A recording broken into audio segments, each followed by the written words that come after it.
Donc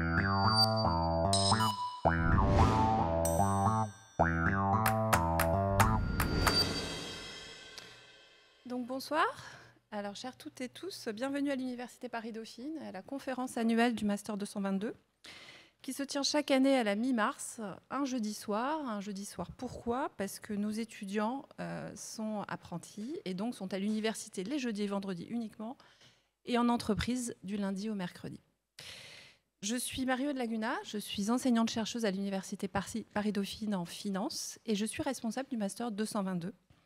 J'ai la chance de travailler et d'être aidée de Ségolène Enberg, ici présente, qui est aussi chargée de projet à la House of Finance et qui a donc organisé les House of Finance Days, ainsi qu'avec Aïda Hamdi, responsable de la House of Finance et que je remercie aussi chaleureusement.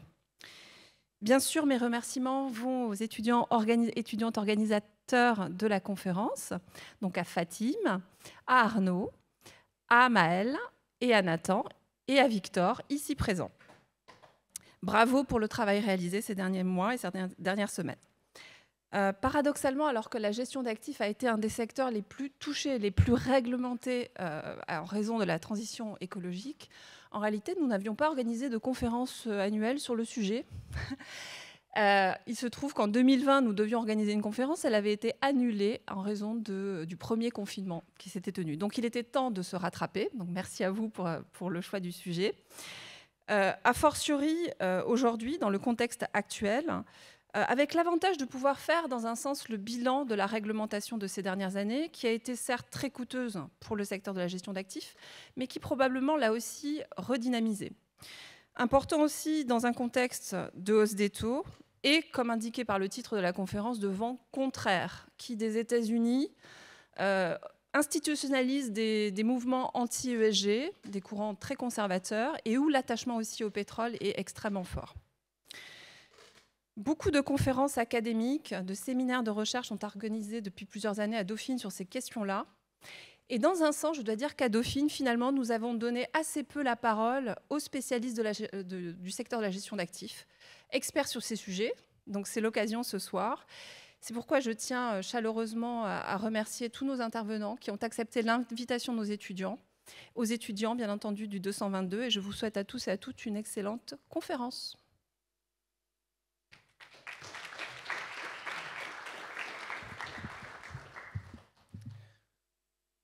Donc, bonsoir à toutes et à tous. Nous sommes très heureux de vous accueillir aujourd'hui pour la conférence annuelle du Master 222. On tenait tout d'abord à remercier les intervenants d'être ici pour discuter de la transition écologique dans la gestion d'actifs. On tient tout particulièrement à remercier Stéphane Voisin, Madame Anne de Clermont et Monsieur Philippe Zoati pour leur présence aujourd'hui. Nous tenions également à remercier Madame Marie-Aude Laguna ainsi que Madame Ségolène Enberg qui est chargée de projet pour les House of Finance qui nous permettent aujourd'hui d'organiser cette conférence. Et finalement, nous tenions à organiser l'ensemble des étudiants du Master 222 qui nous ont grandement épaulés dans l'organisation de cette conférence. Donc notre projet aujourd'hui, à travers l'organisation de cette conférence, ça a été d'analyser les enjeux liés à la gestion d'actifs pour contribuer pleinement à la transition écologique. Donc aujourd'hui, le constat, c'est que cela fait plus de 40 ans que les premiers fonds labellisés ESG ont fait leur apparition en Europe. Ça aura été 40 ans rythmés par de nombreuses évolutions, tant dans la réglementation pour contribuer toujours plus à cette transition, mais on s'aperçoit aujourd'hui qu'il reste encore beaucoup de chemin à parcourir. Donc nous nous sommes posé la question de la place de la gestion d'actifs dans cette transition écologique. Et pour y répondre, nous avons choisi le sujet suivant. Donc, gestion d'actifs et transition écologique, naviguer entre réglementation, taux d'intérêt et courant adverse. Donc, pour cette conférence, nous avons la chance d'avoir Madame Anne de Clermont, qui est directrice des investissements responsables du groupe AXA et qui dirige la définition, la mise en œuvre de la stratégie d'investissement responsable au sein du groupe. Nous avons la chance d'accueillir également Monsieur Philippe Zoati, qui est fondateur et PDG de Mirova. Mirova, qui est une filiale de Natixis, qui a pour but de mettre en avant l'investissement responsable au service de la transition environnementale et sociale, et qui est également administrateur de WWF France et du mouvement Impact France. Et finalement, nous accueillons Stéphane Voisin, qui est directeur de la finance durable à l'Institut de la recherche, ainsi que de la recherche de finance durable à l'Institut Louis Bachelier. Donc, afin d'aborder au mieux le sujet d'aujourd'hui, nous commencerons tout d'abord par faire une rétrospective sur l'ESG depuis notamment la crise du Covid, mais également d'autres événements comme la guerre en Ukraine. Dans un second temps, nous aborderons la réglementation, qui est un enjeu majeur de cette transition. Troisièmement, nous regarderons le rôle qu'a la gestion d'actifs pour permettre cette transition-là. Et finalement, nous regarderons devant afin de voir les enjeux de demain et comment aborder au mieux cette transition. Donc voilà, je vous souhaite à toutes et tous une très bonne conférence. Merci. Donc, comme l'a dit Maël, donc cette conférence, elle est quand même tournée vers l'avenir, mais il nous a semblé important de remettre en fait en contexte. Donc, après une décennie faste, que ce soit donc en termes de développement de produits, en termes de collecte, de rendement, il y a différents facteurs exogènes successifs qui ont commencé à vraiment renverser cette tendance-là. Donc, ça a commencé bien sûr avec le Covid, qui a bien sûr freiné la globalisation, qui est bien sûr nécessaire à cette transition écologique. Ensuite, bien sûr, l'invasion de l'Ukraine, qui a fait sous-performer en fait les actifs et les plateformes ESG. Et ensuite, bien sûr, l'environnement actuel de taux d'intérêt haut, qui rend en fait les investissements nécessaires à cette transition plus coûteux. Donc on aimerait en fait, dans un premier temps, avoir une sorte de retour d'expérience, de point de vue de vous professionnels, d'avoir un regard de l'intérieur sur ces 4-5 dernières années. Et donc pour ça, on va d'abord se tourner vers M. Zawati, qui au vu de sa position sur le côté et le non-côté pourra peut-être nous exprimer. Nous tournerons ensuite vers Mme de Clermont, et puis ensuite peut-être si M. Voisin a des éléments à donner, des précisions.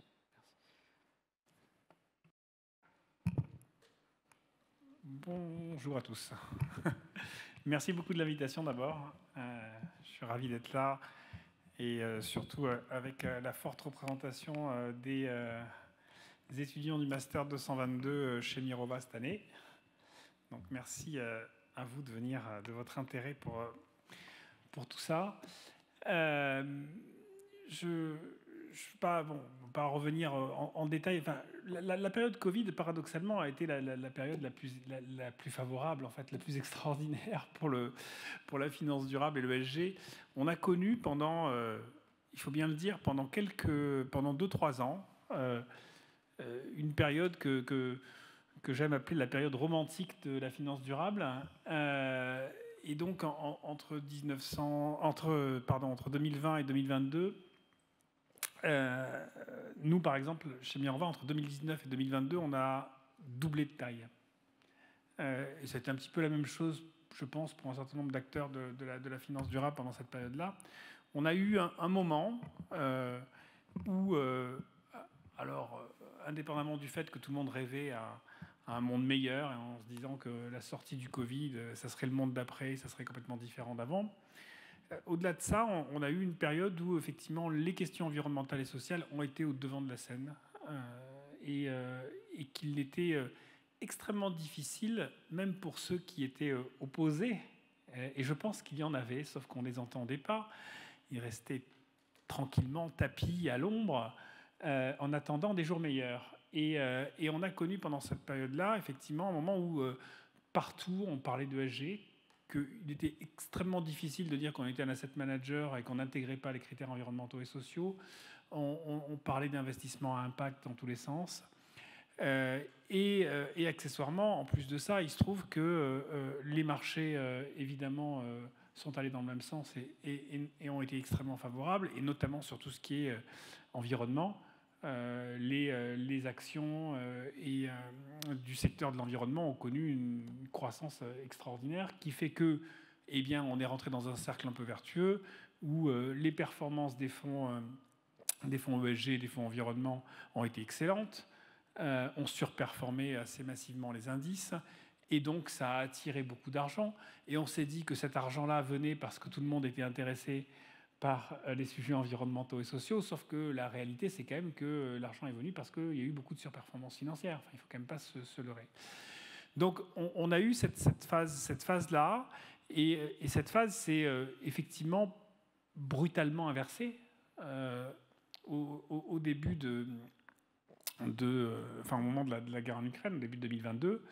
Un tout petit peu avant, à vrai dire, en début d'année, on a commencé à avoir des rotations sur les marchés. Et puis la guerre en Ukraine, puis la hausse des taux d'intérêt, le choc inflationniste, et puis la hausse des taux d'intérêt qui a succédé à ça, a entraîné un virage quand même assez fort. Et alors, ce virage assez fort, il aurait pu être simplement un virage conjoncturel et un virage qu'on peut interpréter comme un virage de marché, en se disant, ben voilà, les fonds environnement performent moins, il y a un peu moins d'argent qui rentre dedans, et puis ça va revenir, ce que j'espère quand même. Mais au-delà de ce virage purement conjoncturel et purement financier, purement de marché, eh bien, on s'est rendu compte qu'en réalité, il y avait un monde de l'économie conventionnelle qui en fait attendait son heure, et qui effectivement avait fait profil bas pendant un certain temps, et qui aujourd'hui revient à la charge de façon extrêmement forte, voire violente. Et donc on est aujourd'hui à un moment où on a une espèce de backlash très fort sur les sujets de finances durables et de ESG. Et il est évident aux États-Unis, bien sûr, mais je pense qu'il n'est pas que aux États-Unis. On le voit aussi au niveau européen. On le voit notamment avec le sujet réglementaire européen et ce qui se passe au Parlement européen depuis environ un an. Et donc, nous qui sommes à la fois présents en Europe, aux États-Unis, on voit bien ce qui est en train d'advenir. C'est-à-dire que ça devient aujourd'hui, à l'inverse, extrêmement difficile de parler de ce sujet sans être catalogué, sans rentrer dans un questionnement complexe et politique. Mais c'est vrai aussi en Europe. On l'a vu au moment des questionnements sur quid de l'ESG et l'armement, par exemple, au moment de la guerre en Ukraine. Enfin, des questionnements qui sont complexes et qui remettent un peu en question tout le travail qu'on a fait sur l'ESG ces dernières années. Alors, est-ce que c'est... on y reviendra peut-être après sur le futur. Est-ce que c'est pérenne, etc. On verra. Je pense que l'aspect conjoncturel va passer. Je ne suis pas certain que les forces qui s'opposent à une transition rapide se calment pour autant. Parce que là, le diable est un petit peu sorti de sa boîte. Et je ne suis pas certain que ça se calme, y compris si les marchés redeviennent favorables. Et donc ça veut dire qu'il faut sans doute en tirer les conséquences et avoir une approche dans le marché en tant que financier durable, financier responsable, qui est un peu différente, mais qui est même très différente de celle qu'on a eue il y a 2-3 ans. C'est-à-dire que le côté arriver la fleur au fusil en se disant c'est super, tout le monde va nous écouter parce qu'on veut changer le monde, je crois que ça, il faut qu'on pète un tout petit peu ça derrière nous et qu'on comprenne les enjeux du débat et dans quel type de combat on se place. Voilà. Merci Philippe. Merci à tous pour l'invitation. Je suis ravie d'être là et de partager avec vous une vision aussi sur la partie gestion d'actifs et l'ESG, qui est un élément pour nous très important. Moi, j'ai la vision un peu plus asset owner, parce que je ne travaille pas dans la société de gestion, je suis plutôt de l'autre côté, à savoir qu'il faut investir et choisir les bons investissements qui fournissent à la fois la rentabilité et le profil de risque, mais également les enjeux ESG. Et du coup, par rapport à ce que Philippe mentionnait sur notre regard par rapport à la période du Covid, qui pourrait être vue comme négative pour l'ESG, je partage comme Philippe la vision plutôt très positive. On était, avant 2020, on sortait de la COP21 qui avait eu lieu avec des engagements forts. Tout le monde était plutôt très actif et à réfléchir comment adresser le sujet du climat. Il y a eu quelques alliances qui se sont mises en œuvre pour pouvoir adresser tous ensemble afin de profiter des meilleures pratiques et des méthodologies et des analyses scientifiques. Et donc on était déjà tous en train de travailler sur un peu une trajectoire de décarbonation des portefeuilles, etc., à essayer d'avoir des données aussi, surtout parce que c'est important, je pense qu'on en reparlera tout à l'heure.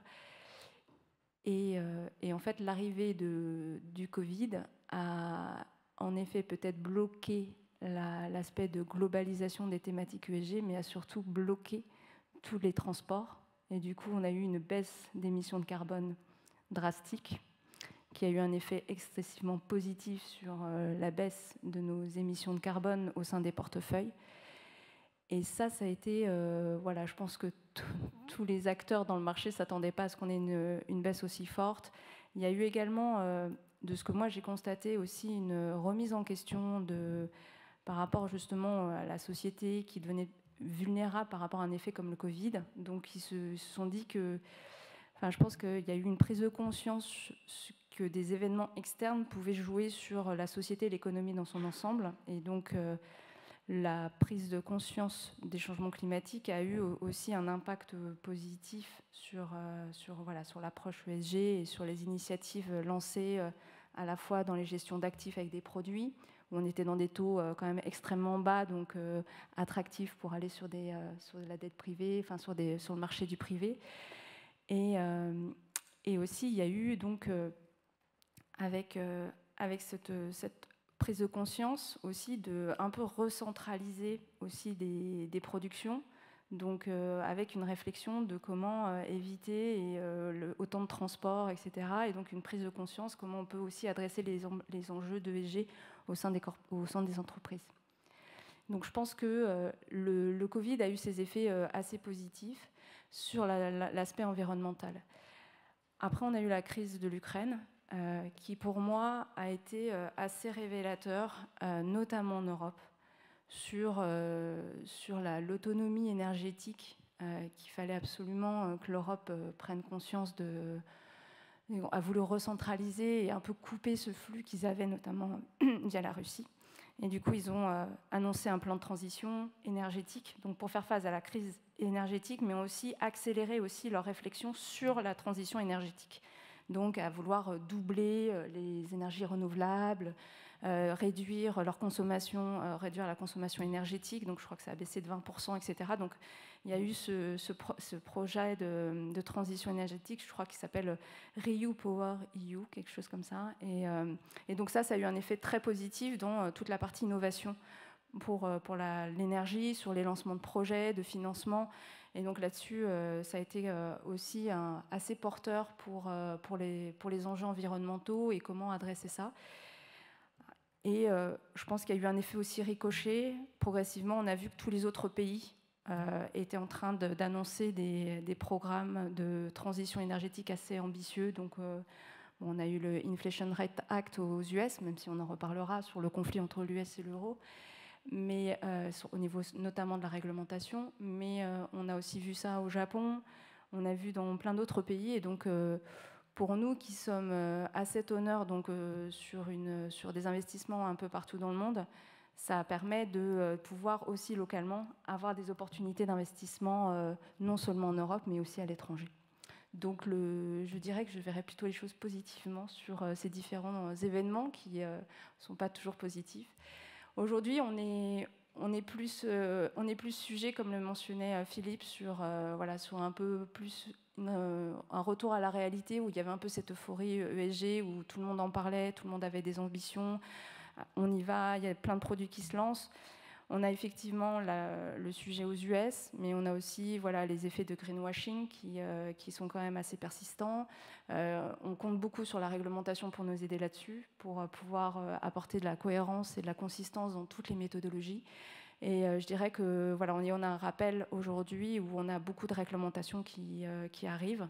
Je pense que c'est un point qu'on va rementionner, mais on a énormément d'enjeux, donc on essaye de concilier à la fois toutes les toute l'approche volontariste qu'on a eue depuis le début, parce que la réglementation n'était pas là, et aujourd'hui de trouver un peu le bon équilibre entre la réglementation et nos enjeux volontaires et objectifs, ambitieux. Bonjour à tous. Je voudrais commencer par remercier mes étudiants du Master 222 d'avoir eu la bonne idée de consacrer cette conférence de House of Finance à ce beau sujet qu'est la finance durable. Et je sais que vous êtes tous dans un état d'esprit de préparation de votre examen et que vous allez écouter attentivement tout ce qui a été dit aujourd'hui. Je vais compléter ce qui a été dit par une analyse, parce que je pense que le Covid, la question que vous posez est intéressante, parce que le Covid, à mon avis, n'est pas innocent dans le backlash qu'on subit actuellement et qu'a bien décrit Philippe.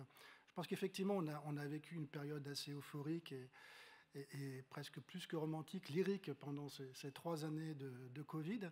Et on a cru, en fait, que tout était possible.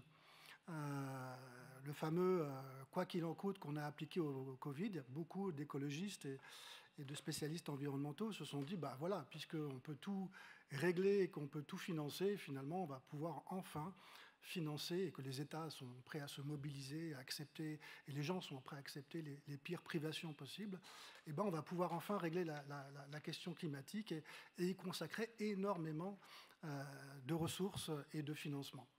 Et je crois que c'est précisément ça qui a fait peur un petit peu à tous les lobbies qui, effectivement, étaient confinés pendant la crise et qui se sont réveillés en se disant « oulala, déjà le momentum était assez important, mais si on va à ce point-là et si on remet en cause à ce point-là, en fait, la dynamique, les dynamiques industrielles, économiques, etc., auxquelles on s'est habitué, on va vivre dans un monde radicalement différent et nos modèles d'affaires, nos modèles économiques sont en péril, en tout cas sont en danger. » Et donc je pense que l'un n'a pas été sans effet sur l'autre. Et ça, c'est important de l'avoir en tête dans l'analyse.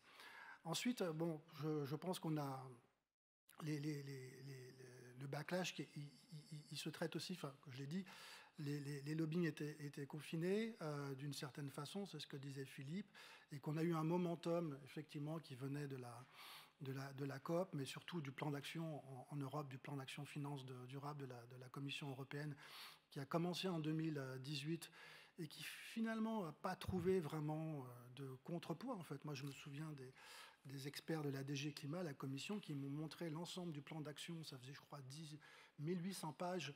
Et c'était un gros comme ça. J'ai dit, vous êtes fous, ça ne va jamais passer. Et il me dit, non, on sait très bien que ça ne va pas passer, qu'il va rester ça, mais justement, on propose ça pour qu'il reste ça. Et en fait, tout est passé, pratiquement.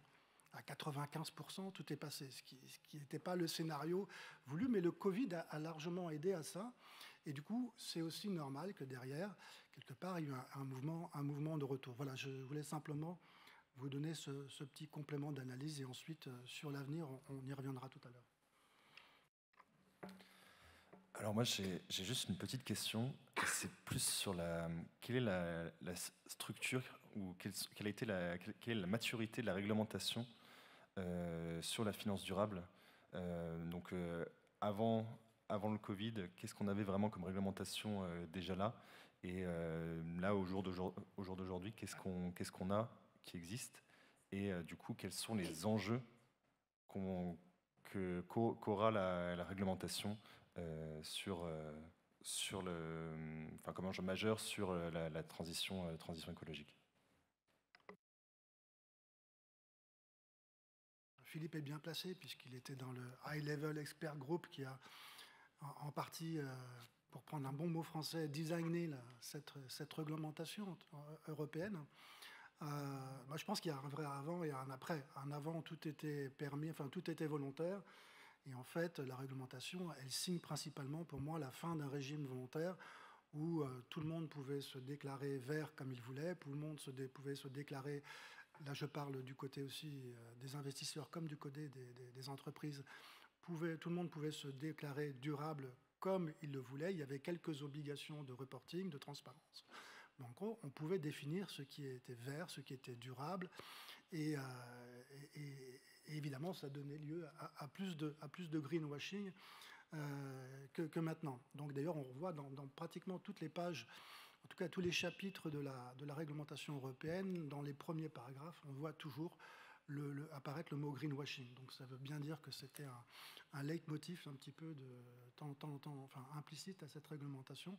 Donc pour moi, c'est une transformation radicale d'un régime franchement plutôt volontaire à un régime obligatoire à tous les étages de la fusée, que ça aille de la réglementation MIF sur les préférences des épargnants, jusqu'au stress test, jusqu'au la transformation dont Philippe enfin, tous les deux, vous parlerez mieux que moi sur SFDR, même si on n'était pas content d'SFDR, je pense que ça a été vraiment un raz-de-marée transformatif de l'industrie de gestion d'actifs. Et aussi pour les corporates, et en passant bien sûr par la taxonomie, puisque la taxonomie désormais nous dit ce qui est vert et ce qui n'est pas vert, et on ne peut plus le décider tout seul. Mais ça va beaucoup plus loin que ça. C'est la CSRD, c'est vraiment, et on l'a vu ensemble d'ailleurs, c'est vraiment, on va dire, on nous impose la définition de ce qui est durable à travers un certain nombre de KPI, et les entreprises ne peuvent plus, en gros, bien reporter sur ce qu'elles font bien et moins bien reporter sur ce qu'elles font mal. Voilà. Et ça, évidemment, ça crée énormément de charges de travail, mais ça crée énormément, à la fin, des fins de fiabilité dans le reporting qui va être disponible à partir de l'année prochaine. Beaucoup de capacités de comparaison, et puis on arrêtera de mettre sous le tapis ce qu'on n'a pas envie de mettre. Et en gros, on va pouvoir faire sur les indicateurs extra-financiers ce qu'on fait sur les indicateurs financiers. Encore une fois, quand on reporte toutes ces filiales, consolidées ou pas, on ne met pas sous le tapis une filiale déficitaire, et on ne met pas toutes les filiales profitables en avant. C'est un petit peu ce qu'on avait tendance à faire sur le l'ESG, et maintenant, c'est plus possible. Donc là aussi, c'est assez transformatif. Donc, de ce que vous avez expliqué, donc, il y a eu une certaine période de romantisme. Pardon. Ah non, c'est juste, je vous donner peut-être un éclairage un tout petit peu complémentaire, mais vas-y. Hein, Ah oui, non, j'aurais bien aimé juste donner un petit éclairage sur la réglementation complémentaire. Je pense que il faut aussi bien comprendre que la réglementation, c'est très important, ça structure le marché, ça a un impact très très fort. Mais il faut aussi regarder la façon dont le marché réagit à la réglementation. Et c'est le couple des deux qui fait changer les choses. Et souvent, ceux qui font la réglementation n'anticipent pas exactement ce que le marché va faire de la réglementation, ou comment il va la mettre en œuvre. Je vais vous donner deux exemples. Le premier, c'est ce que tu as cité sur les préférences des épargnants. Donc aujourd'hui, tous les conseillers financiers doivent demander à leurs clients quelles sont leurs préférences environnementales et sociales, et donc si elles veulent, ils ou elles veulent investir leur argent plutôt sur ce qui est durable ou pas.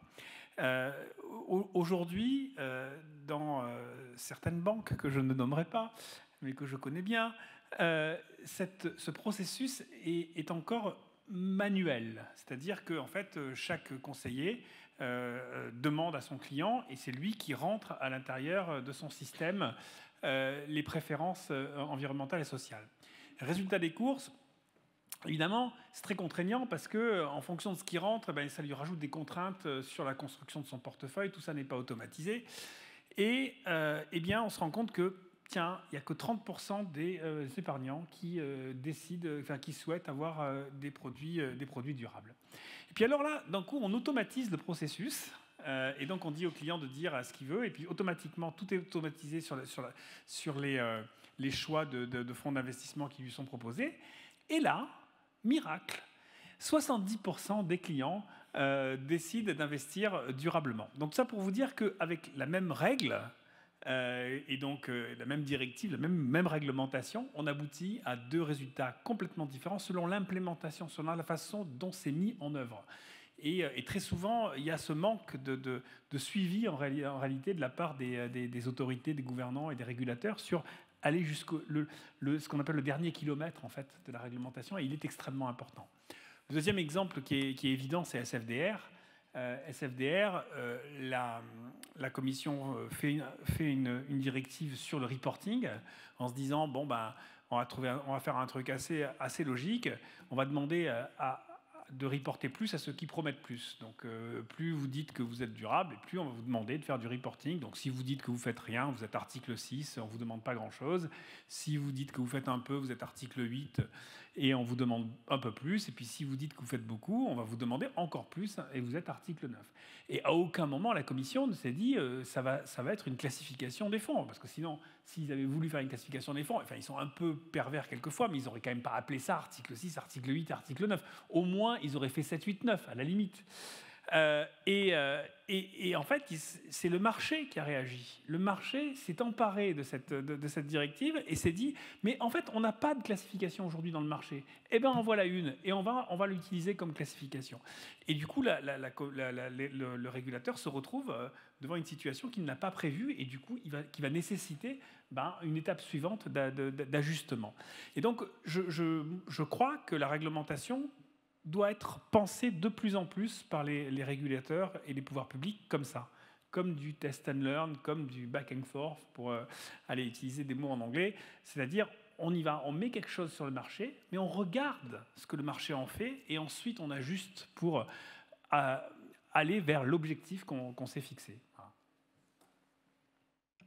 Merci donc de nous avoir parfaitement lancé la deuxième partie du sujet sur l'aspect réglementaire. Donc, ce qui nous a intéressé, c'est que la transition écologique est une problématique qui est mondiale. Et on se posait la question sur la réponse à avoir au niveau réglementaire, bien sûr, sur l'aspect régional, l'aspect européen, l'aspect mondial. Et on voulait aussi peut-être revenir avec vous sur les deux chantiers qui ont déjà été évoqués par Philippe, qui sont la net zéro et puis le FSDA. Pardon. Donc peut-être lancer Anne sur le sujet en premier et puis peut-être passer à M. Voisin. Ça marche. Donc concernant la réglementation entre les différentes zones géographiques, donc effectivement, beaucoup de réglementations, avec une réglementation quand même plus restrictive en Europe, donc notamment récemment avec la CSRD. On voit une différence, on voit deux mouvements qui avancent dans le même sens, mais avec des restrictions plus ou moins fortes. Donc ISSB qui n'a pas les mêmes, qui est parti sur une simple matérialité, contrairement à la CSRD. On voit donc. Nous, on fait partie de la Net Zero Asset Owner Alliance, qui est en fait une organisation internationale qui regroupe de nombreux acteurs en tant que détenteurs de leurs actifs, donc les compagnies d'assurance, les assureurs, les fonds de pension, les fonds souverains. On a toutes les zones géographiques et on voit qu'il y a beaucoup de définitions aussi de taxonomie. Et donc aujourd'hui, on est face à un besoin d'harmonisation, comme on aimerait idéalement voir, parce que concrètement, quand on veut reporter pour chaque entité au sein du groupe AXA, c'est très compliqué parce qu'on doit s'adapter à chacune des taxonomies locales. Et grosso modo, avec les US, avec la Commission, avec l'Europe, où on est quand même très actif, et on est très heureux que la réglementation soit là parce que, comme le mentionnait Monsieur Voisin, c'est important pour pouvoir vraiment donner un cadre et éviter d'avoir une approche beaucoup trop volontariste et que tout le monde puisse s'aligner et comparer les choses. Pour nous, ça reste quand même un enjeu majeur qui est qu'on prône pour qu'il y ait quand même une harmonisation des réglementations afin de pouvoir vraiment entre aussi chaque acteur dans un même secteur, donc par exemple pour les assureurs, que les investissements soient faits dans le même cadre et qu'il n'y ait pas de contraintes plus ou moins fortes en fonction des régions, et donc éviter des problèmes de concurrence et de coûts aussi qui sont à la charge des entreprises à mettre en place tous ces reportings. Par rapport à SFDR, donc, comme l'a très bien dit Philippe, ça a été utilisé comme un label européen où tout le monde a pu se dire ben voilà, super, on peut enfin tous se comparer quels que soient les pays, on peut tous produire. Et moi j'ai eu quelques gérants d'actifs en Europe qui m'ont dit Anne, on aimerait faire un fonds article 8. Ok, mais qu'est-ce qu'il faut faire pour faire un fonds article 8? Vous avez un cadre ESG d'abord, vous avez quelque chose, on y travaille, mais on aimerait avoir tes conseils. Donc c'est un peu cette approche-là qui a biaisé quand même l'usage de ces classifications, dans le sens où les gérants d'actifs n'avaient pas forcément tous des cadres, et on se sont dit, ok, maintenant aujourd'hui il y a un label, on va l'utiliser, on va vendre des fonds sur chacun des labels et ou chacun des articles en fait, des catégories, et comme ça on pourra faire concurrence avec les autres. Mais finalement, il n'y a pas encore assez pour moi de cadre dans l'article 8 ou dans l'article 9, enfin article 9 c'est mieux, mais article 8 il y a encore à boire et à manger. Et c'est un peu ce qui a été remonté. Il y a une deuxième consultation qui est en cours au niveau des CFDR, justement pour la clarification des catégories de ces fonds, qui remet... mais effectivement, c'est important d'essayer de... Ça a permis de quand même remonter qu'il y avait un vrai besoin de classification ou d'un label un peu commun pour que voilà, les gérants d'actifs puissent travailler tous ensemble, que les fonds puissent être comparés, parce que les labels au niveau national sont encore très différents. On a le label ISR qui évolue, qui n'est pas forcément aligné avec les recommandations de tout ce qui peut être fait au niveau européen. Donc on essaye de trouver un consensus. Et je pense qu'il faut, en tout cas moi, ce que je vois, c'est qu'il faut quand même qu'on aille encore un peu plus loin sur ce dernier kilomètre et qu'on arrive à donner plus de cadres, plus de précision. De même pour la taxonomie, il y a beaucoup d'interprétations. Donc quand on compare des chiffres entre les acteurs, on ne sait pas, et quand nous on regarde les chiffres de taxonomie au niveau des corporates dans lesquels on investit, on se pose encore des questions sur vraiment la définition, si est-ce que vraiment c'est la vraie... Enfin, ils ont tous utilisé la même approche. Donc moi ce que je prône, c'est qui est OK qu'on ait de plus en plus de reports à faire, mais qui est quand même une harmonisation des méthodologies entre les reports et qu'on arrive à avoir une seule définition, mais précise, pour qu'on puisse vraiment comparer les choses. Alors j'ai une question justement sur cette harmonisation. C'est une question un peu naïve. C'est qui peut ou qui doit imposer cette harmonisation au niveau international? Parce que c'est vrai que finalement on va avoir des règles par pays, on va avoir des règles parfois par région, mais finalement chacun va faire un peu ce qu'il veut. Et justement, qui doit imposer cette harmonisation? Est-ce que ça vient des États? Est-ce que ça vient des acteurs? Est-ce que ça vient des clients? Voilà. Je ne sais pas. Enfin, objectivement, aujourd'hui, l'harmonisation internationale, on en est quand même très très loin. Ou en tout cas, quand elle se fait naturellement, et c'est assez logique, par le plus petit dénominateur commun. C'est assez évident.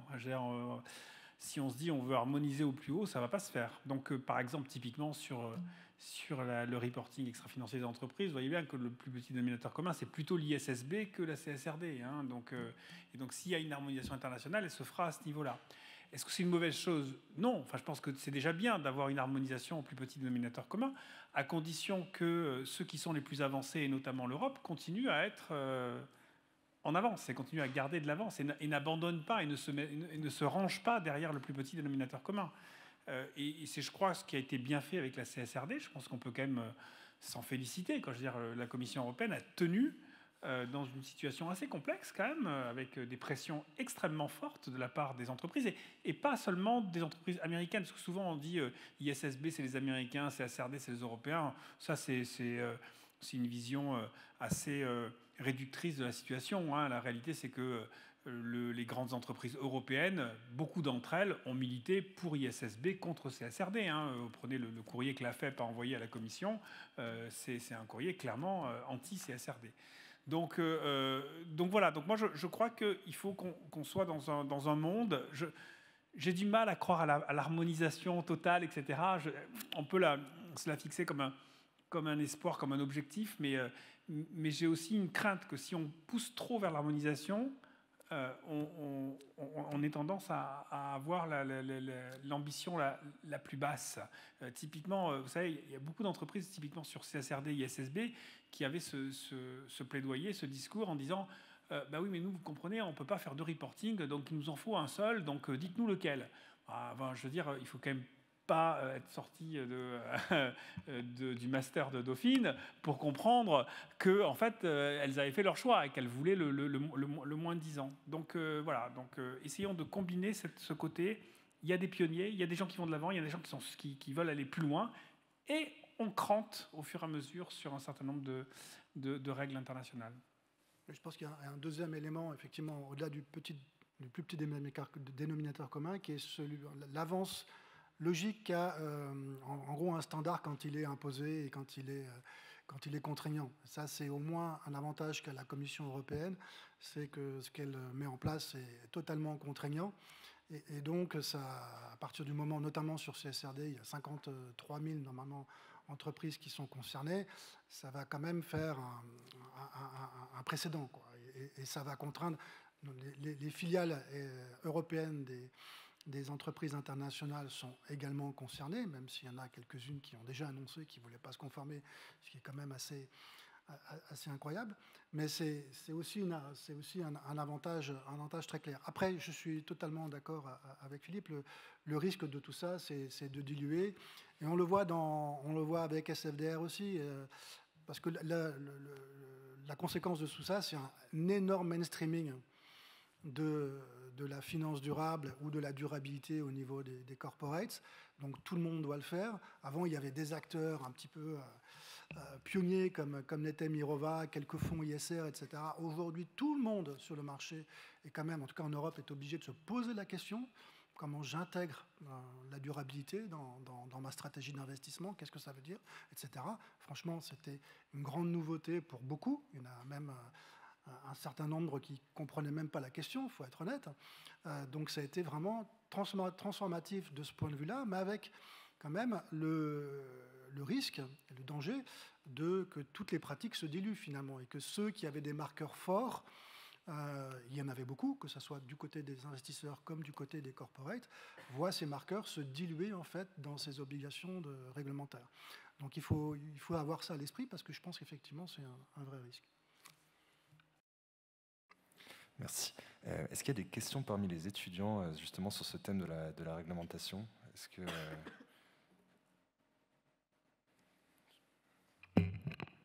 Bonjour, j'ai une question. On a rapidement parlé du label ISR. On a pu voir qu'il y avait une nouvelle réglementation qui a été mise en place le 1er mars 2024, je crois. Donc, je le rappelle, 30% de l'univers d'investissement allait être exclu au lieu de 20%. Et le secteur des hydrocarbures allait également être exclu. Donc, les pétrolières, le gaz et le charbon. Le label ISR est actuellement un des critères de sélection, peut-être un critère de sélection pour les sélectionneurs de fonds, par exemple. Pensez-vous que c'est aux sociétés de gestion de garder ce label ISR? Enfin, la question est: quelles sont vos perspectives chez Mirova et chez AXA, par exemple, sur ce label? Faut-il le garder pour continuer de vendre les fonds aux partenaires, ou ce sont les clients qui changeront leurs habitudes sur le label ISR et ne le prendront plus en compte de leur sélection de fonds?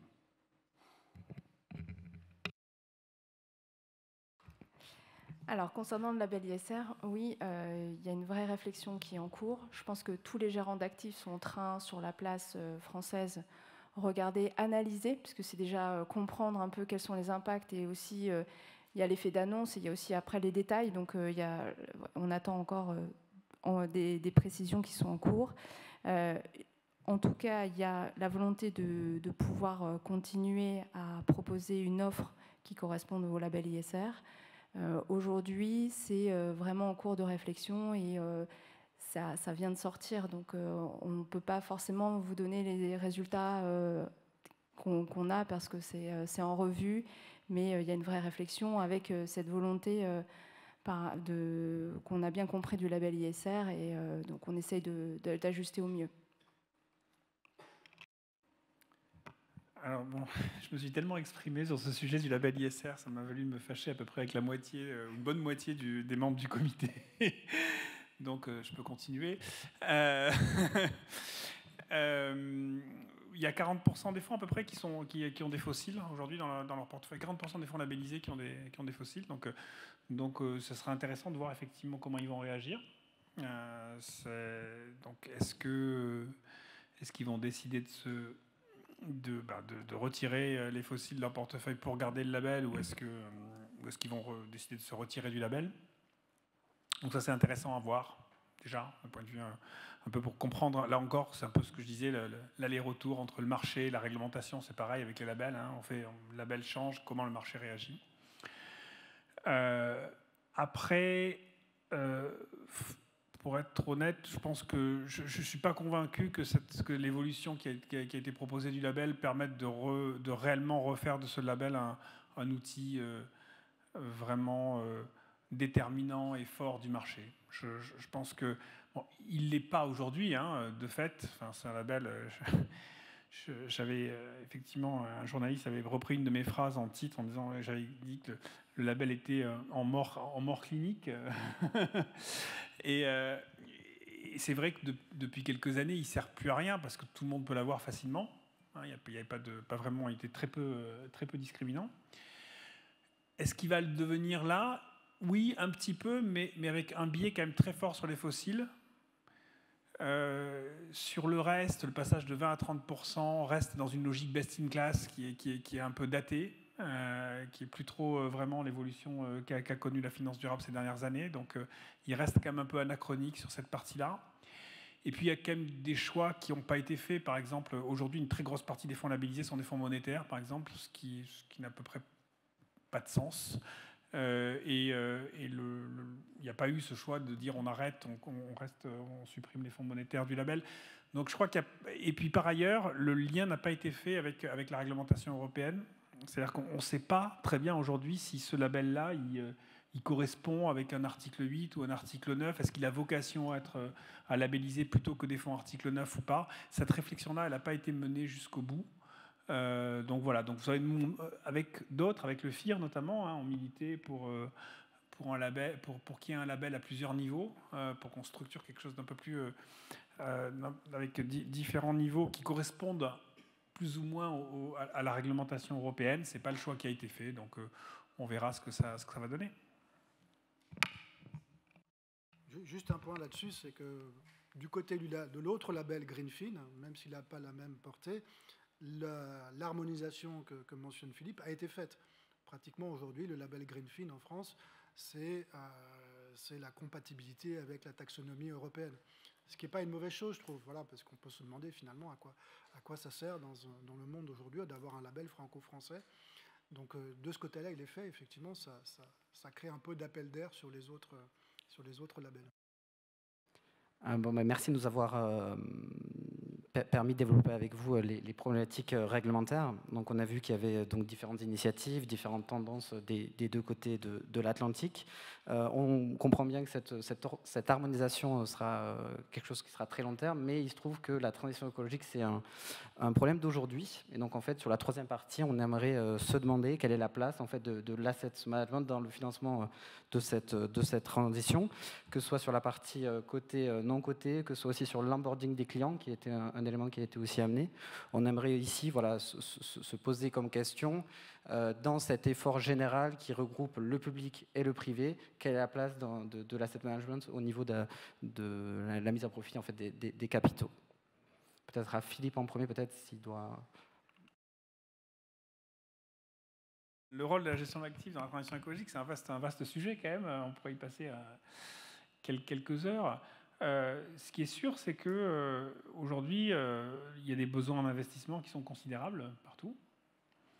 Et qu'il y a des capitaux qui sont stockés et qui sont considérables aussi. Et donc, bon, voilà, naturellement, on se dit que la gestion d'actifs doit jouer un rôle important pour rediriger l'argent vers les secteurs qui ont le plus besoin et vers les projets qui sont les plus vertueux. L'un des sujets, quand même, c'est que cette gestion d'actifs, sa structure aujourd'hui, enfin, il faut regarder un peu ce que ça veut dire, la gestion d'actifs aujourd'hui dans le monde. Alors, qu'est-ce que c'est la gestion d'actifs? Il y a des grands asset owners, effectivement. Anne pourra en redire un mot. Voilà, il y a des grandes compagnies d'assurance, des grands fonds de pension. Donc ça, c'est des éléments clés. Et puis, il y a des grandes sociétés de gestion. Enfin, il y a une structure des sociétés de gestion qui est extrêmement asymétrique. Hein. C'est-à-dire qu'il y a des mastodontes. Donc, on va avoir BlackRock à 10 000 milliards, Amundi 2 000 milliards. Et puis des espèces de microscopes là, comme Mirova qui gèrent 30 milliards. Et en fait, du coup, on se retrouve avec des gros acteurs qui sont en fait comment on dit, comme c'est Hiro Mitsuno, le patron du fonds de pension japonais, qui expliquait bien ça. On est des acheteurs universels. On est forcément actionnaire de tout. Enfin, je veux dire, quand on gère 10 000 milliards, et même potentiellement déjà à partir d'un niveau un peu moindre, c'est extrêmement difficile de faire des choix. Et donc, c'est là où la gestion d'actifs a à la fois un rôle important à jouer, mais se retrouve quelquefois un peu bloquée par sa structure, parce qu'elle fait des choix qui sont à la marge. Et à ça s'ajoute le fait que ces gros acteurs ont fait le choix depuis maintenant un certain temps, et qui est en train de s'accélérer, même qui va plutôt toujours dans le sens de l'accélération, pour une gestion passive, de plus en plus passive. Et donc les grands asset owners, les sociétés de gestion qui ont effectivement répondu à ces besoins-là, aujourd'hui ils gèrent l'essentiel de leur argent en faisant du copier-coller des indices et du marché. Et donc ces deux éléments, des gros mastodontes qui sont obligés d'investir partout et la conséquence de la gestion passive, fait qu'en réalité, la capacité de la gestion d'actifs aujourd'hui à réellement enclencher une transformation majeure dans l'économie, elle est beaucoup plus restreinte que ce qu'on pourrait imaginer, voilà. Enfin, ou en tout cas ce qu'on pourrait espérer. Est-ce que c'est les cas aussi sur la partie non cotée, ou ça c'est plutôt plus qu'on parle d'index, on parle de stratégie passive? C'est vrai surtout sur les marchés cotés. C'est vrai que sur les marchés non cotés, on a sans doute, effectivement, tu as raison, plus de latitude. Et accessoirement, d'ailleurs, on voit aussi par ailleurs en switch beaucoup de financements qui vont des marchés cotés vers les marchés non cotés, parce qu'il y a comme beaucoup d'avantages sur les marchés non cotés aujourd'hui. C'est vrai que c'est là où il y a le plus de dynamique. Donc oui, c'est vrai qu'il y a sans doute un peu plus de possibilités là-dessus. Oui.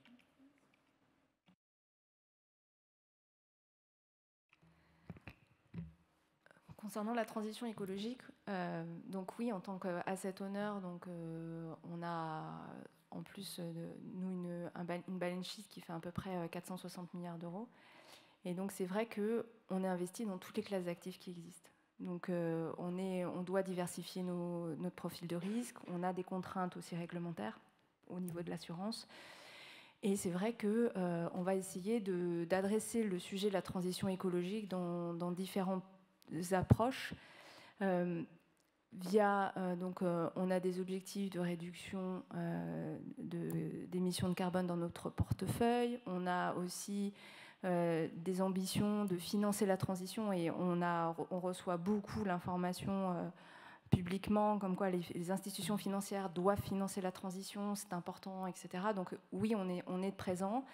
On cherche aussi à trouver des actifs où on a vraiment l'impact. Donc oui, on investit dans les listés. Donc comme le disait Philippe, après nous, on fait très attention dans notre actif général sur les investissements qu'on fait au niveau des corporates. Donc on n'a pas forcément une gestion benchmarkée ou avec un indice.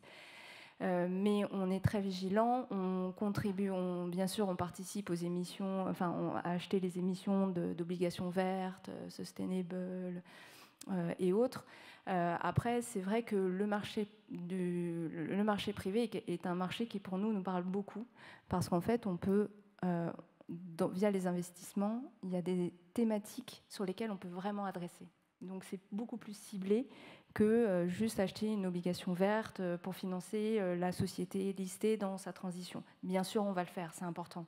Et pour nous, on fait aussi, ce qui est important dans cette transition avec les actifs listés, c'est l'engagement. L'engagement avec les sociétés est excessivement important, parce qu'on a beau positionner notre portefeuille d'actifs listés en ligne avec la trajectoire 2050 ou 2030, et de suivre nos émissions de carbone. Mais le plus important, c'est aussi que les entreprises fassent leur transition et qu'on les soutienne là-dessus, qu'on ait un dialogue constant avec eux pour pouvoir le faire. Et donc ça, c'est vraiment notre approche dans la partie listée.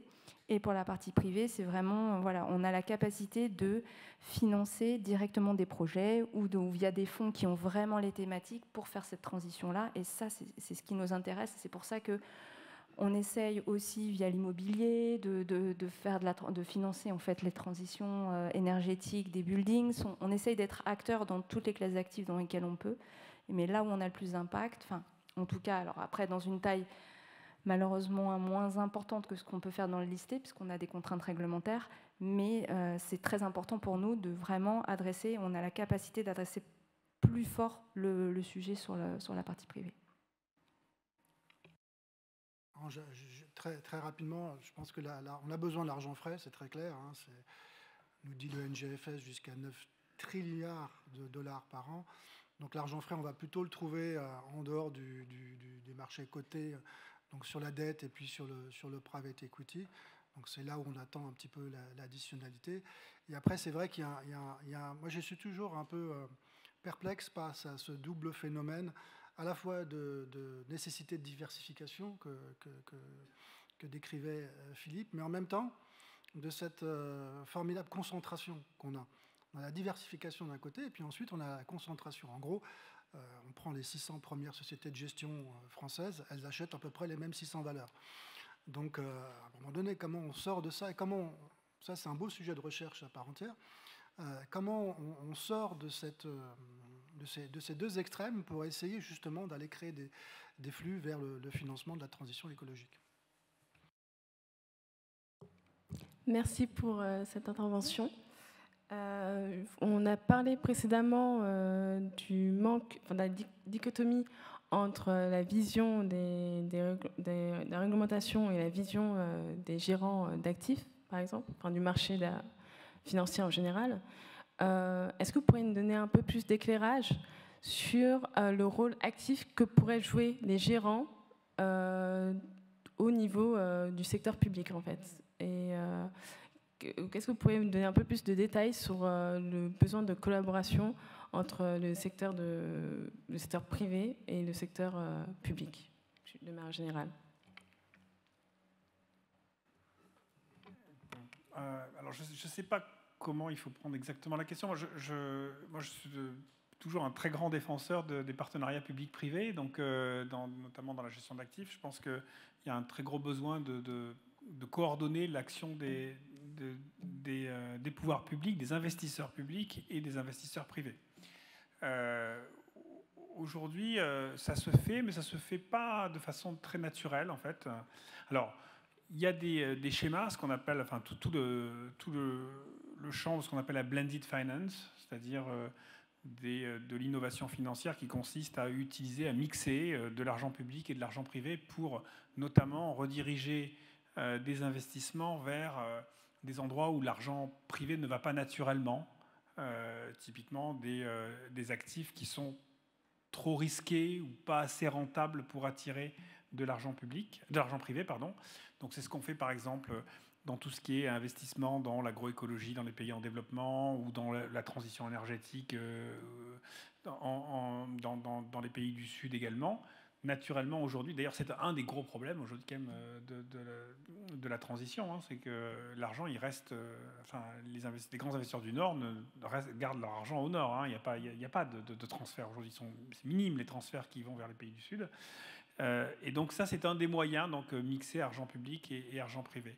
Mais de façon plus générale, même au niveau des pays développés, même en France, moi, je suis assez frappé par le fait que la coordination avec les investisseurs privés, elle n'est pas naturelle. Il faut souvent l'enclencher. C'est-à-dire que vous voyez les gens qui s'occupent de planification écologique aujourd'hui, le gouvernement a une cellule de planification écologique. Cette planification écologique va très peu voir les investisseurs privés.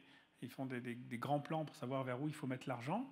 Quand vous avez des grands plans d'investissement public qui sont faits comme France 2030, par exemple, assez étonnamment, on ne va pas voir les investisseurs privés. On ne se dit pas, mais tiens, qu'est-ce que les investisseurs privés pourraient faire ? Donc voilà. Donc oui, je pense qu'effectivement, on a besoin d'avoir plus de coordination et de collaboration. Je ne sais pas si j'ai répondu à la question.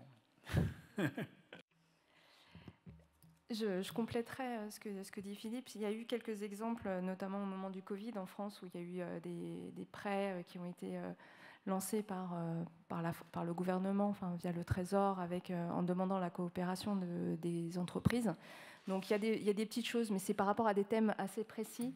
Et c'est pas forcément systématique. Je reviendrai sur, pour moi, ce qui est important aussi, c'est exactement ce que disait Philippe et que je voulais aborder, c'est le sujet des pays émergents. Donc effectivement, aujourd'hui, les flux vont vraiment sur les pays de l'hémisphère nord, quelles que soient les classes d'actifs, donc que ce soit listé ou non listé, donc que ce soit pour de l'infrastructure ou du private equity. Et c'est vrai que il y a des vraies relations qu'on essaie de construire avec la Banque mondiale ou d'essayer de trouver des moyens pour pouvoir adresser les sujets de transition ou même accompagner les pays émergents pour pouvoir, tout en gérant en fait le profil de risque, parce que voilà, on a aussi des contraintes dans nos portefeuilles qui fait qu'on ne peut pas non plus avoir trop de risques. Et donc il y a un peu cette balance à gérer, enfin cet équilibre. Et je pense que pour nous, le principal enjeu, parce qu'on va parler de demain, pour nous, c'est vraiment comment adresser aussi nos investissements dans les pays émergents.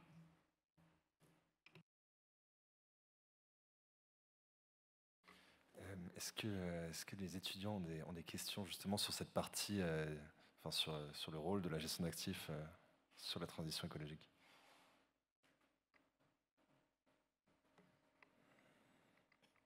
Moi, j'aurais plutôt une question vraiment sur la partie finance. Est-ce que vous avez la conviction qu'à long terme, investir sur des fonds thématiques, par exemple sur la transition écologique ou je sais pas, sur une alimentation plus saine, ça peut outperformer le marché?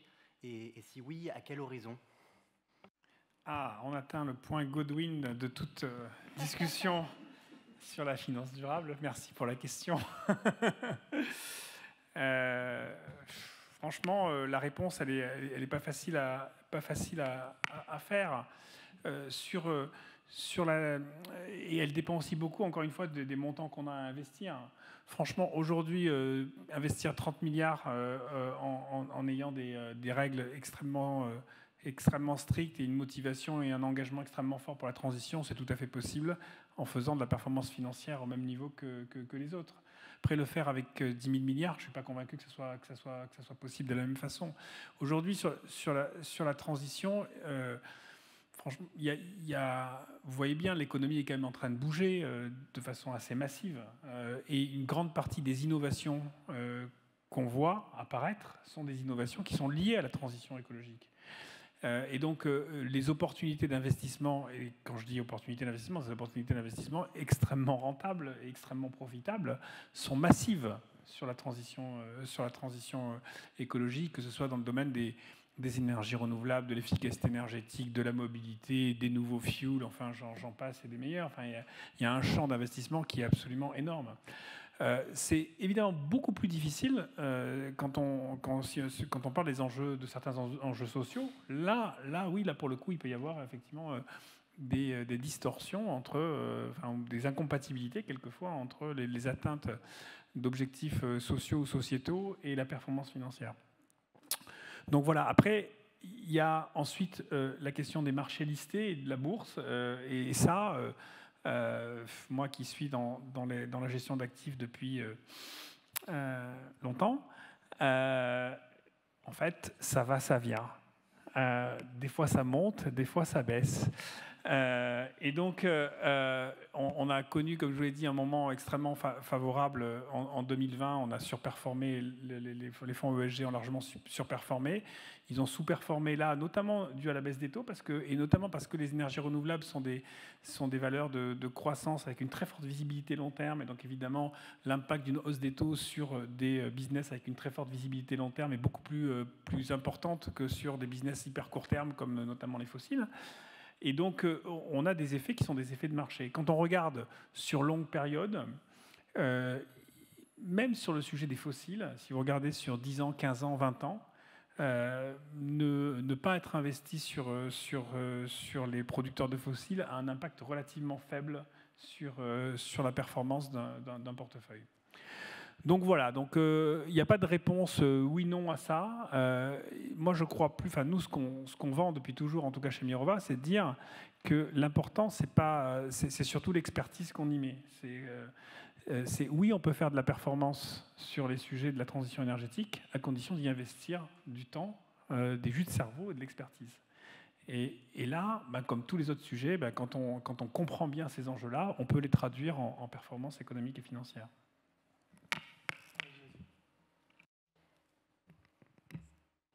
De mon côté, j'ai une remarque qui est que aujourd'hui, donc, on finance la transition. Donc, on n'est pas forcément uniquement que sur du vert tout de suite, ou du green tout de suite, ou du renouvelable, parce qu'on doit aussi accompagner les sociétés pour se transformer et aller sur cette transition-là pour atteindre leur point optimal en termes d'émissions de carbone.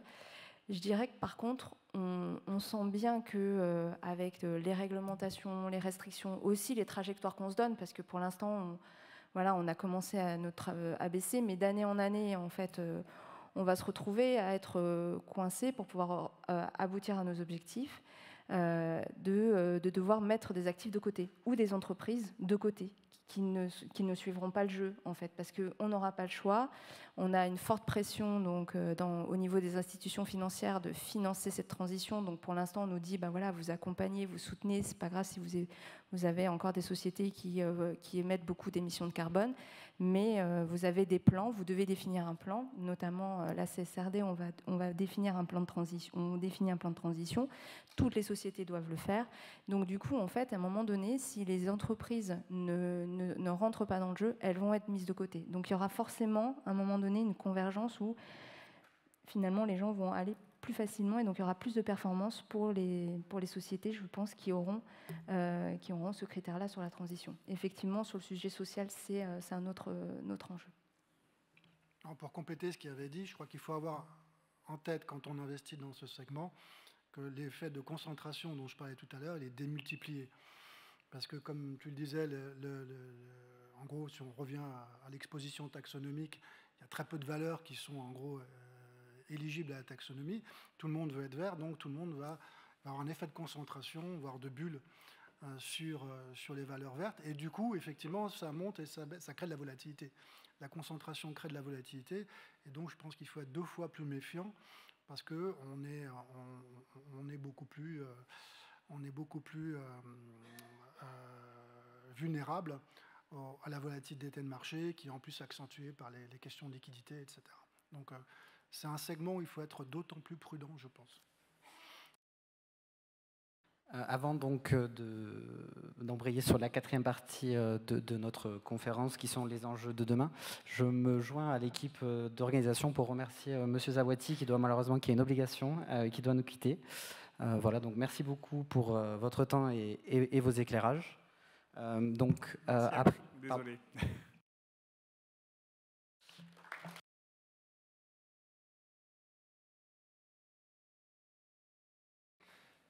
Et donc pour notre 4e thème, donc les enjeux de demain, j'aimerais justement qu'on s'intéresse un peu aux innovations qui sont attendues. On a parlé un peu de data tout à l'heure, donc qu'est-ce qui doit être fait de ce côté-là, mais aussi quels sont les risques qui vont avec l'avenir. Donc à quoi on doit encore plus porter notre attention.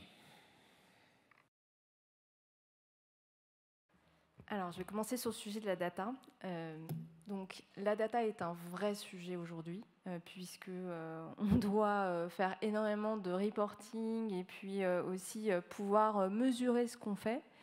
C'est-à-dire que choisir des investissements qui vont financer la transition écologique ou les enjeux sociaux, on doit bien évidemment, on va choisir les bons actifs, etc. Mais il faut pouvoir démontrer qu'on a de l'impact. Il faut pouvoir aussi le reporter. On a différentes métriques, différentes méthodologies. Il y a 2 mondes. Le premier monde, c'est le côté listé. Donc le listé, aujourd'hui, il y a des data providers externes. Donc je peux en citer plusieurs. Il y a donc bien évidemment MSCI, S&P Trucost sur les données carbone. Vous avez Sustainalytics, j'en loupe peut-être plein d'autres. Bloomberg, bien évidemment. Donc là-dessus, on est sur des données qui sont soit reportées, soit estimées. Donc encore une fois, les estimations sont dues à une méthodologie propre aux data providers. Et là, je vais faire un lien aux récentes annonces qui ont été faites de la part de la Commission européenne sur les scores ESG. Donc je pense que vous êtes tous familiers avec les scores ESG. Donc il y a un rating entre 0 et 10 pour le pilier E, le pilier S, social et gouvernance, et puis vous avez ensuite une moyenne. Ça a été un des premiers indicateurs dans le monde de l'ESG, évidemment. Et on souffre d'un manque de cohérence en fait, entre les scores. Donc vous prenez un data provider qui va vous mettre sur une entreprise A, par exemple 5, et vous allez avoir le data provider B, le deuxième data provider qui va vous dire sur cette même entreprise, vous avez 8, et puis l'autre qui va vous dire 2. Donc la corrélation sur ces scores ESG est vraiment très très faible, contrairement au rating qu'on a sur les entreprises, au rating financier, donc triple A, single A, etc., où là la corrélation est quand même bien plus élevée.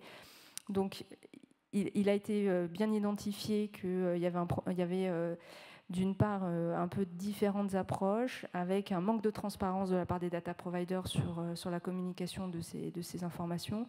Et du coup, donc la Commission européenne a commencé à regarder et à publier en fait une guidance pour inciter les data providers à donner plus de transparence et travailler sur le sujet. Donc je dirais que sur le listé, vous avez beaucoup d'estimations. On compte beaucoup sur la réglementation pour avoir les données reportées, parce que comme ça, au moins, on est sûr d'avoir des données fiables qui viennent de l'entreprise, etc. Donc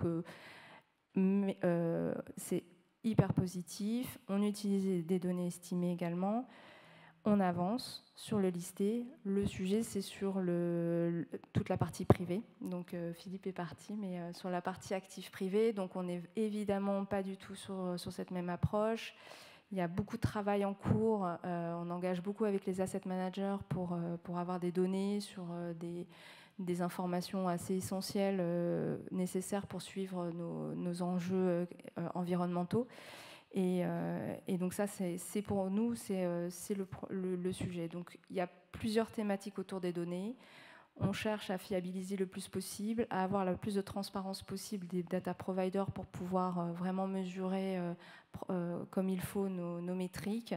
Et on a aussi les nouveaux indicateurs qui vont arriver, parce qu'aujourd'hui on est plutôt mature sur tout ce qui est émissions de carbone grâce à un protocole, donc encore une fois grâce à un framework, un cadre. Comme on le disait, le cadre est important parce qu'en fait on peut tous comprendre et se comparer, et comparer une entreprise dans un même secteur, enfin c'est quand même très utile. Et donc on rentre dans d'autres domaines. Donc on a la biodiversité qui arrive, on a la partie aussi sociale, il y a toutes les autres thématiques qui sont autour de ça et qui ont été listées dans la CSRD. Donc là pareil, en fait pour nous ça c'est vraiment l'enjeu de demain en termes de data, c'est de pouvoir collecter toutes les informations nécessaires avec une fiabilité et un niveau de confiance très élevé pour pouvoir reporter et pour toutes nos reports réglementaires. Donc ça, c'est pour la data.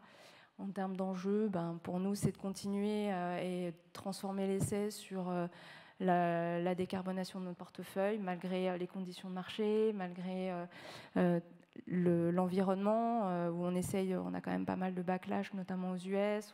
On sent qu'il y a quand même 2 poids 2 mesures par moment. Donc voilà, on essaye de transformer et de continuer à financer toutes les zones géographiques qu'on a et toutes les classes d'actifs. Pour nous, adresser aussi la transition écologique, mais aussi d'autres domaines. Et donc c'est là-dessus où on essaye d'adresser, de construire des plans qui puissent répondre aux autres enjeux qu'on a sur le ESG. Alors je rejoins complètement l'importance de la data. C'est la matière première de la finance durable. Alors en ce qui concerne les agences de notation, les étudiants du Master 222 savent, et ne sont pas dupes, savent pourquoi il n'y a pas de corrélation entre les différents scores des agences de notation, tout simplement parce qu'elles ne notent pas la même chose. Et voilà, on aura beau avoir plus de transparence, ça ne changera pas les choses. Aujourd'hui, il y en a qui notent plus en matérialité simple, d'autres en double matérialité, etc. Mais derrière ça, le sujet, effectivement, c'est la donnée. Alors, je partage totalement l'avis d'Anne sur le fait qu'on va avoir, grâce à la réglementation, des données reportées. Les 2 grands mouvements, 2 grandes vagues qu'on va avoir dans les prochaines années, c'est davantage de données fiables grâce à la réglementation, aux réglementations CSRD et d'ailleurs dans tous les pays. davantage de données accessibles, grâce notamment aux différentes initiatives, mais je pensais qu'il y a porté par la France avec Bloomberg sur ce qu'on appelle le NZPDU, c'est-à-dire le Net Zero Data Public Utilities, c'est-à-dire en gros de mettre sur le marché en accès libre un certain nombre de données, notamment sur les émissions de carbone, mais aussi sur les émissions à financer. Et ça sera un game changer. Et le fait qu'on va retrouver toutes ces données dans une plateforme unique, en tout cas en Europe, au niveau de la Commission européenne, enfin supervisée par la Commission européenne, ce qu'on appelle le European Single Access Point, qui est une plateforme multi-pays sur laquelle on aura toutes ces données reportées. Ça, c'est vraiment la première dynamique. On va avoir une matière première beaucoup plus forte pour faire des études beaucoup plus robustes. Le deuxième, c'est l'émergence et la très forte dynamique sur l'IA, notamment sur l'IA générative, le machine learning et le deep learning, où on va avoir à côté des données reportées énormément de données alternatives pour évaluer et pour compléter en fait les données reportées. Et si en gros les corporates ou les actifs ne reportent pas les données qu'on veut, notamment sur le private equity ou private debt, où effectivement ça reste en enjeu, on va pouvoir faire tourner beaucoup de modèles qui seront de plus en plus robustes parce qu'ils seront alimentés par ces données reportées qui sont de plus en plus fiables et qui pourront nous donner des proxys de plus en plus fiables sur, en gros, l'absence de données. On va pouvoir construire ça. Donc je suis extrêmement positif sur cet aspect-là des choses. Moi, j'aurais une question donc, par rapport aux pays émergents, parce que c'est vrai qu'il s'avère que les risques concernant les enjeux de transition énergétique et environnementale vont se concentrer dans le futur sur les pays émergents, avec des niveaux de risque totalement différents que ceux qu'on peut trouver dans les pays européens. Donc, quelles sont les stratégies des sociétés de gestion pour accompagner ces pays en développement, enfin, ces pays qui connaissent une croissance économique et un développement plus tardif que dans les pays européens, pour gérer ces enjeux de transition environnementale sans pour autant contraindre leur croissance économique? C'est une très bonne question parce que les enjeux économiques au niveau du pays sont très reliés avec les entreprises, les quelques entreprises qui sont dans ces pays-là où ça représente le poumon économique du pays. Donc effectivement, quand on regarde... Quand on travaille sur un financement via les sociétés de gestion dans ces pays-là, on regarde tout l'impact qu'il y a autour de cette transition. Donc, on s'assure que l'accompagnement en fait, du cycle économique et même social qui est présent à ce niveau-là est pris en charge, ou en tout cas, on a la capacité d'accompagner via la société de gestion ce cadre-là. C'est très important. On est sur en plus, on est sur des pays qui consomment beaucoup d'émissions de gaz à effet de serre via leur production énergétique, qui sont souvent liées à du fossil fuel. Et du coup, il y a vraiment ce côté de financement de la transition, d'accompagnement pour vraiment transformer complètement l'économie. Et là-dessus, il y a différentes façons de faire, mais localement, il y a des forces en puissance quand même qui travaillent pour proposer un modèle qui convient et aider en fait la société de gestion qui investit sur place pour la transformation. Et donc ça passe plutôt par des canaux non cotés que des sociétés cotées, j'imagine? Oui, plutôt. Ouais, parce qu'en fait, on cible vraiment un projet. Oui, pour compléter, c'est une très bonne question. Il y a des besoins de financement massifs, Philippe le disait tout à l'heure. C'est plutôt effectivement du non-côté. Après, il y a les grands programmes des banques multilatérales aussi qui aident. Mais il y a pas mal de fonds qui sont consacrés à ça. Je pense à le fonds 8 Miles. Alors, vous ne connaissez pas Bob Geldof, forcément la plupart d'entre vous, parce que c'était plutôt une rockstar des années 80, mais qui s'est reconverti dans la finance, et son fonds 8 Miles cartonne. Il investit uniquement. 8 Miles, c'est qu'il y a en gros 8000 qui séparent le bas de l'Espagne du nord de l'Afrique, et son fonds cartonne. Il investit pratiquement dans 45 des 54 pays que compte l'Afrique, uniquement en private equity, avec des rendements fantastiques, et il attire des investisseurs du monde entier. Donc ça peut marcher.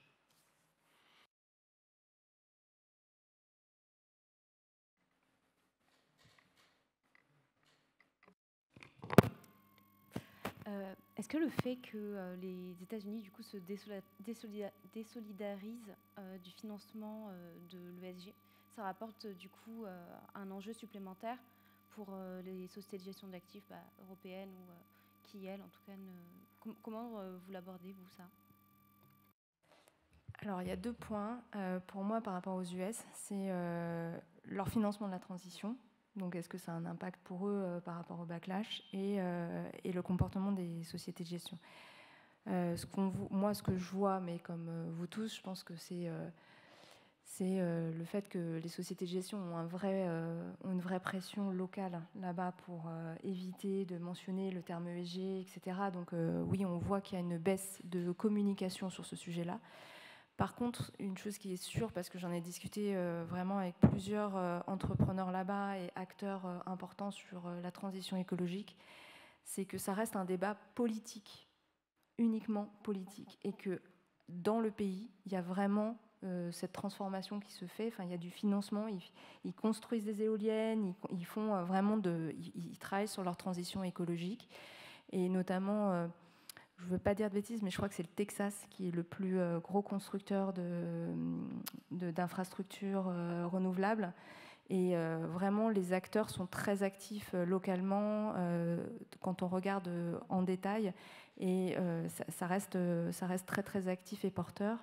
Le point reste c'est plutôt un débat politique que vraiment un changement dans l'esprit de la transition.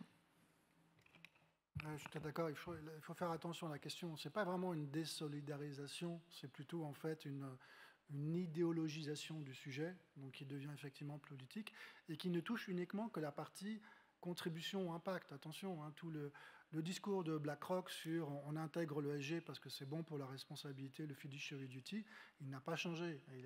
Il reste là, et il ne changera pas parce que tout le monde a compris qu'intégrer l'ESG, c'était bon pour la gestion des risques.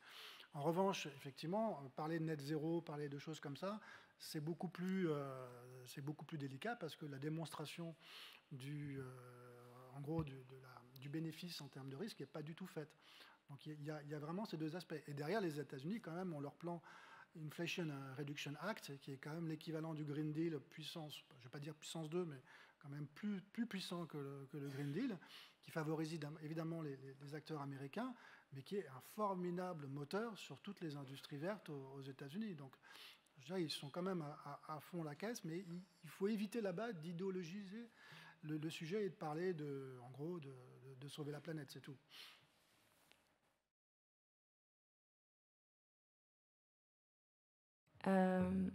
Alors, merci. La conférence va bientôt toucher à sa fin. Donc, on va passer aux questions un peu générales sur la conférence. Si vous en avez, on va faire passer un micro à travers la salle si jamais vous avez des questions sur n'importe quelle partie.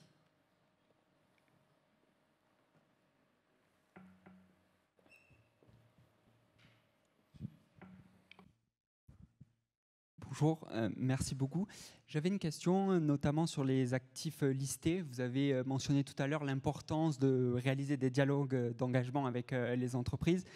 Et je voulais savoir, vous, en tant qu'asset manager, dans quelle mesure ces dialogues d'engagement ont pu mener à une véritable modification des pratiques des entreprises dans lesquelles vous avez abordé un dialogue, et à quel point ces entreprises, quand vous les contactez, sont ouvertes à ce dialogue, et est-ce que vous avez remarqué une disparité d'ouverture entre, par exemple, les entreprises américaines que vous contactez ou les entreprises européennes qui, de prime abord, pourraient être plus à même à engager un dialogue avec vous?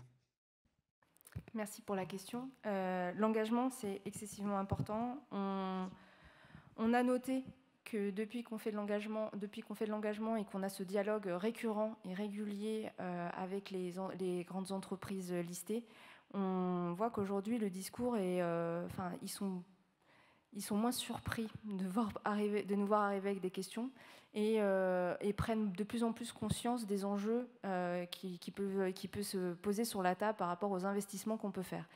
Et je dirais que aussi, étant donné qu'on n'est pas les seuls à faire de l'engagement, donc bon, je parle en tant qu'asset owner, mais aussi les asset managers. Les asset owners, il y en a très nombreux, il y a des très gros. Donc à un moment donné, il y a une pression qui se fait naturellement, puisque ce sont les mêmes questions qui sont mentionnées par tous les acteurs. Et donc l'engagement, on a vu des évolutions, on voit qu'il y a des réponses qui sont apportées qui auparavant c'était plus, ils prenaient les questions et essayaient un peu de passer à travers le sujet et de ne pas vraiment répondre. Aujourd'hui, les réponses sont prises. En plus, en général, les discussions sont faites avec les CFO ou plutôt du management assez haut dans l'entreprise. Donc, du coup, on attend des réponses de sa part. Donc, il est obligé de quand même se renseigner et d'apporter des réponses. Et donc, ça marche. On voit que ça aide et on est assez confiant.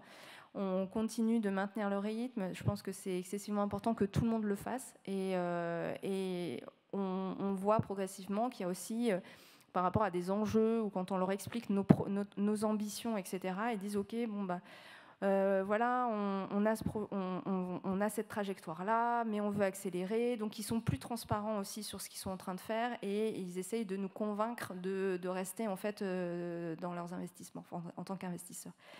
Par rapport à US, les Américains ou les Européens, c'est la même dialogue. Donc là-dessus, on peut dire que ça reprend le point qu'on mentionnait juste avant, c'est que vraiment, les discussions sont actives, ils sont très conscients du sujet et ne sont pas du tout dans l'approche politique, parce que les Américains, c'est des businessmen, donc ils veulent que ça marche.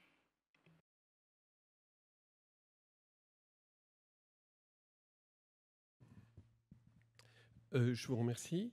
Et moi, j'aurais une question par rapport à l'idée que les petites sociétés de gestion peuvent avoir une politique d'exclusion, une politique très active, disons, en matière d'investissement, et les grosses sociétés de gestion sont obligées d'investir sur le monde entier et de façon plus passive.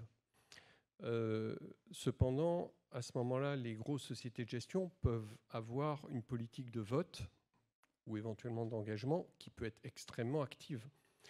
Donc au total, je voudrais savoir si c'est la politique d'exclusion ou d'investissement actif ou la politique de vote ou d'engagement qui, somme toute, est la plus efficace. Bien, je dirais les deux.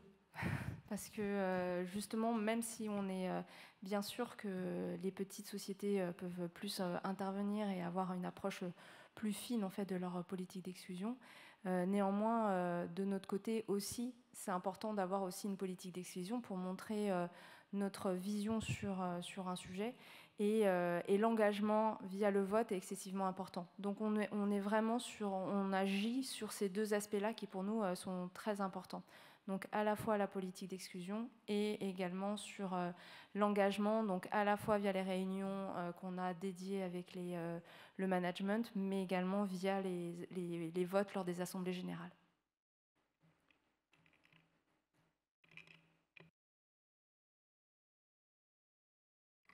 Est-ce qu'il y a d'autres questions? Non, dans ce cas, je vais tout d'abord remercier nos intervenants d'être venus nous partager leur savoir. C'était très intéressant. Je pense qu'au nom des étudiants du Master 222, on a beaucoup appris ce soir.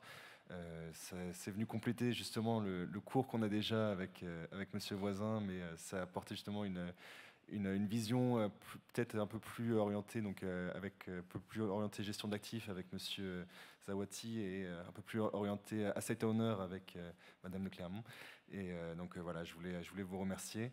Je voulais également remercier le public qui est venu ce soir. Merci d'être venu et j'espère que vous avez apprécié les sujets qui ont été abordés. Et j'espère que vous reviendrez l'année prochaine pour la conférence annuelle du Master 222. Merci beaucoup.